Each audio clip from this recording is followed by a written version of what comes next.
জয় গুরু বন্দে পুরুষোত্তমম পরম দয়ালে শ্রীচরণে আমার শতকোটি প্রণাম। প্রণাম জানাই জগৎ জননী শ্রী বড়মার শ্রীচরণে, প্রণাম জানাই পরম পূজ্যপাদ শ্রী শ্রী বরদা শ্রীচরণে, প্রণাম জানাই পরম পূজ্যপাদ শ্রী শ্রী আচার্যদেবের শ্রীচরণে। আপনাদের সবাইকে আমার আন্তরিক আনন্দিত জয়গুরু। সবাই ভালো আছেন, সবাই ভালো থাকুন, এই প্রার্থনা আমার দয়ালের শ্রীচরণে।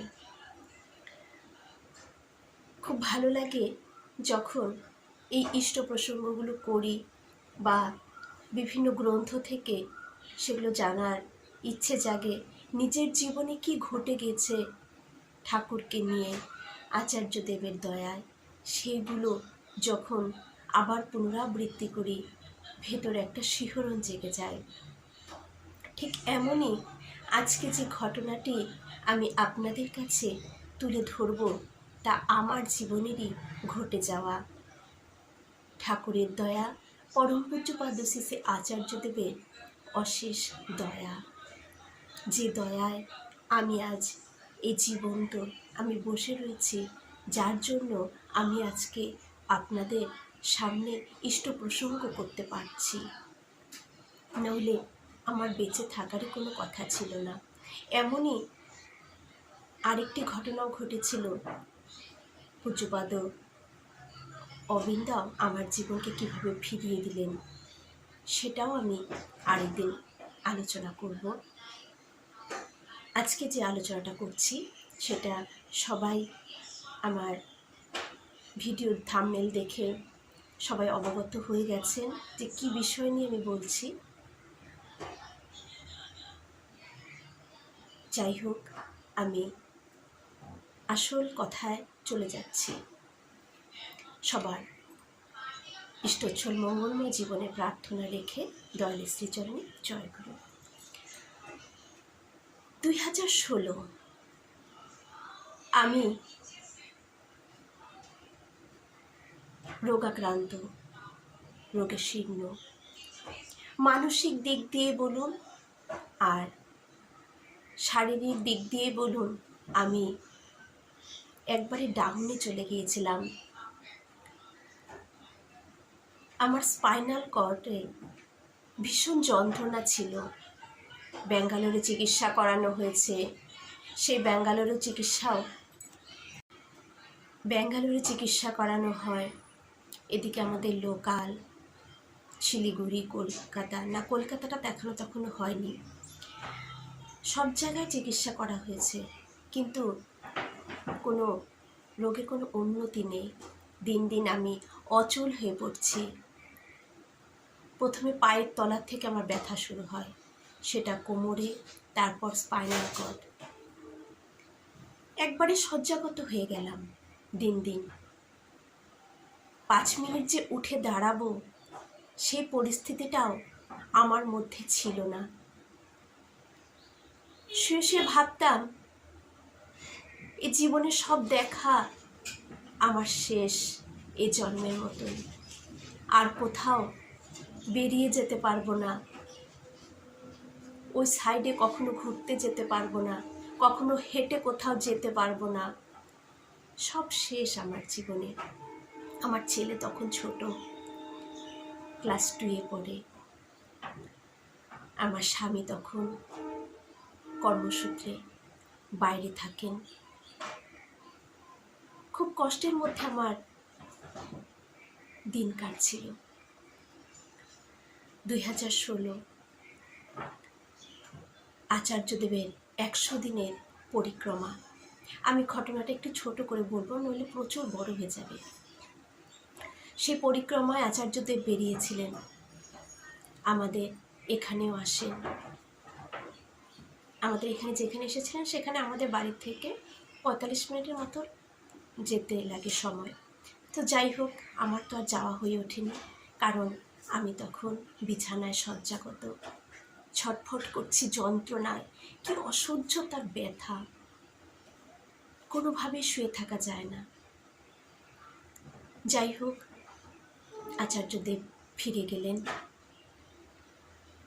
1 সপ্তাহের মধ্যেই আমার এই অসহ্য যন্ত্রণায় আমার স্বামী এলেন। নেটে সার্চ করলেন যে কোথায় দেখানো যায়, কি করা যায়। তখন তিনি কলকাতার ডাক্তারের খবর পেলেন, আইএনকে যে রিসার্চ সেন্টার, ব্রেন অ্যান্ড স্পাইনালের যে রিসার্চ সেন্টারটা আছে সেখানে খোঁজ পেলেন, একটি বিদেশি ডাক্তার। চলে গেলাম কলকাতায়, সে ডাক্তারের ট্রিটমেন্ট করা হলো। ডাক্তার বললেন যে আমি খুব ভালো সময় ওনাকে নিয়ে এসেছেন, শুধু স্পাইনাল নয়, আমার হিমোগ্লোবিন একদম ডাউন হয়ে গিয়েছিল, এমন জায়গায় পড়ে গেছিল যে ডাক্তার বলেছিল উনি যে কোনো সময় ওনার হার্ট অ্যাটাক করে ওনাকে আর ফেরানো যেত না, আপনারা ভালো সময় এসেছেন, আর কিছুদিন দেরি হলেই হয়তো ওনাকে বাঁচানোই আর যেত না। যাই হোক, ওখানে আমার চিকিৎসা হয়, 1 সপ্তাহ ধরে চিকিৎসা হয়, রোজ ডাক্তারের চেম্বারে যেতে হতো। অনেক কিছু চিকিৎসা করেছিলেন, স্পাইনাল একটা ধরনের দিয়েছিলেন আমার। তো যাই হোক, ফিরে এলাম, সুস্থ হলাম, আজ আমি খুব ভালো। এখন আসল কথাটা আপনারা শুনুন। তারপর ঠিক 2 বছর কেটে গেল, 2018। দেওঘরের যে ভবেশদা রয়েছেন, সে ভবেশদার সাথে আমার কথা হয়। ভবেশদা আমাকে তুই তুই করেই বলতো। একদিন এই দুপুর 2টো নাগাদ ভবেশদার সাথে আমার কথা হচ্ছিল। তো ভবেশদা তখন আমাকে কেন জানি হঠাৎ করে একটু শুনেছিলেন যে আমার শরীর খুব খারাপ ছিল। তো সেদিন হঠাৎ করে আমাকে দুপুরবেলা উনি আগ্রহের সাথে আমাকে ফোন করলেন। ফোন করে বলছেন, আচ্ছা তুই যে অসুস্থ হয়েছিলি, ওটা জানি কি হয়েছিল তোর। তারপর আমি ওনাকে বললাম যে এই হয়েছিল। উনি সব কিছু একদম মন দিয়ে শুনলেন। আমি সব কিছুই বললাম, ডিটেলসে বললাম ওনাকে। আর উনি মন দিয়ে শান্তভাবে চুপ করে, কোনো কথা নেই ওপাশ থেকে, উনি সব কথা আমার শুনলেন। শুনে শেষে তিনি শান্ত কণ্ঠে, স্নিগ্ধ কণ্ঠে আমাকে বললেন, তুই জানিস তোর এই রোগটা কে বহন করে নিয়ে এসেছেন? আমি বলছি কে বলেন? তখন আচার্যদেব, বর্তমান আচার্যদেব, তখন আচার্যদেবে অভিষিক্ত হননি, তখন আমাদের পরম পূজ্যপাদ শ্রী বাবাইদা বলে আমরা সম্বোধন করতাম। তখন তিনি ভবেশদা বললেন, বাবাইদা তোর রোগ বহন করেছেন। আমি বলছি কি বলো? তখন তিনি বললেন, তুই আজ দুপুরে এই ঘটনাটাকে আমাকে শেয়ার করলি, আজ সকালে যখন আচার্যদেব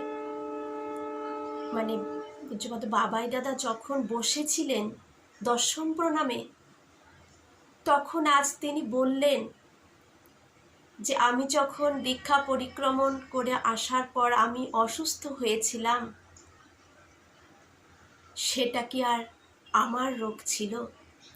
কেউ বিছানায় শুয়ে কাতরাচ্ছিল, শয্যাশায়ী ছিল, তখন তাদের রোগগুলোই আমি বহন করে নিয়ে এসেছি, তাই তো এসে অসুস্থ হয়ে পড়েছিলাম। আমারও দেহে অনেক টেস্ট হয়েছিল, অনেক কিছু ঘাটতি, শুধু এটুকু আমাকে জানানো হয়েছিল যে আমি আর বেশি দিন দেরি হলে, 1-1.5 মাস হয়ে গেলে আমাকে আর বাঁচানো যেত না। এটা আমি শুধু জানি, অনেক রক্তে আমার অনেক কিছু প্রবলেম হয়ে গেছিল, এটুকুও আমি জানি, কিন্তু আমাকে সব কিছু জানায়নি সেই মুহূর্তে। তো যাই হোক, আমি কি বলছো তুমি? বলছে, হ্যাঁ রে, তোকে বাঁচিয়েছেন স্বয়ং বাবাই দাদা।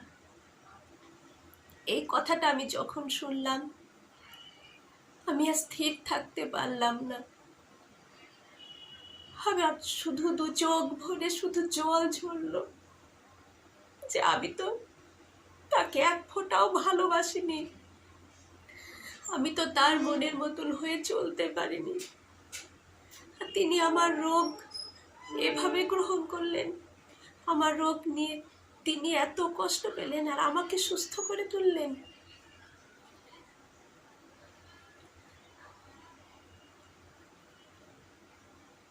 তখন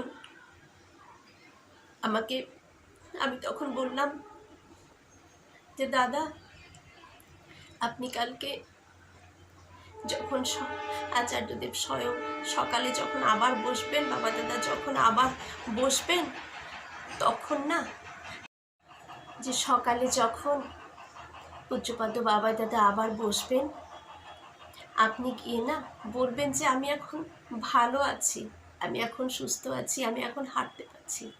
বলছে আমি তো বলবোই রে, আমি তো বলবোই। তিনি উৎসাহের সাথে বলছেন যে আমি তো কালকে এই কথাটা ওনাকে জানাবই, কিন্তু তুই যখন এর পরে আসবি, তুই কিন্তু আচার্যদেবের সামনে যাবি, গিয়ে শুধু তুই আচার্যদেবকে বলবি যে তুই ভালো আছিস, এটা তুই জানাস। তুই জানাস নি? আমি বলছি না দাদা, আমার তো এটা বলা হয়নি তার সামনে গিয়ে। বলছে এটা বলতে হয় রে, তুই এটা বলবি। যে ঠিক আছে। তারপর যখন আমি দেওঘর গেলাম, এখানেও একটা আশ্চর্যজনক ঘটনা।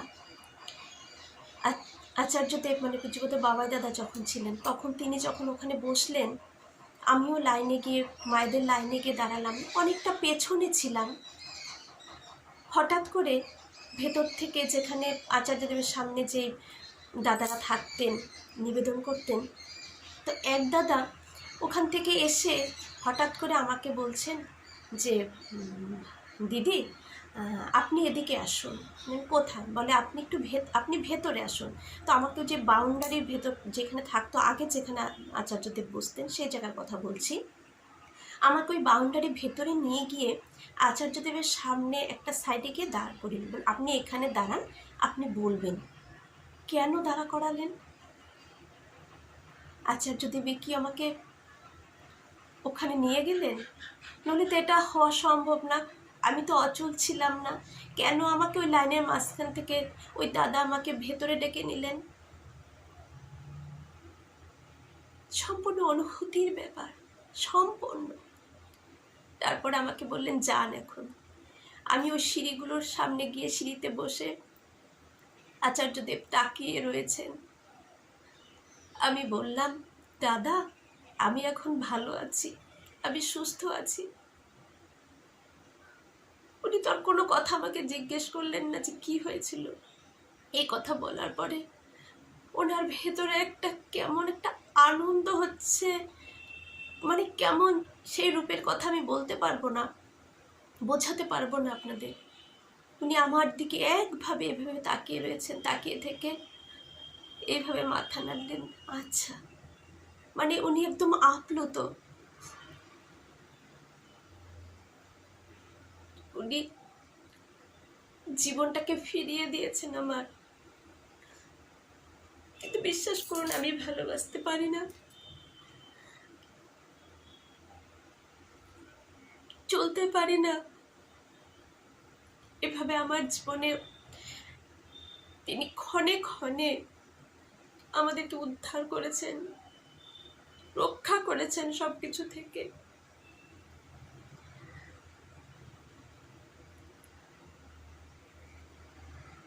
সব সময় তিনি আমাদের পাশে থাকেন।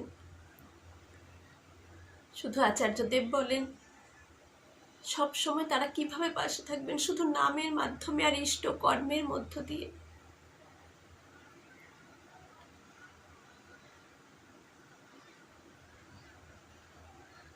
এভাবে শুধু আমাকে নয়, এভাবে তারা প্রতিটা মুহূর্তে সবাইকে রক্ষা করছেন। কত মৃত্যু শয্যাশায়ী মানুষকে বাঁচিয়ে তুলছেন। শুধু অনুভূতির ব্যাপার, বোঝার ব্যাপার। আমার স্বামীকে বাঁচালেন,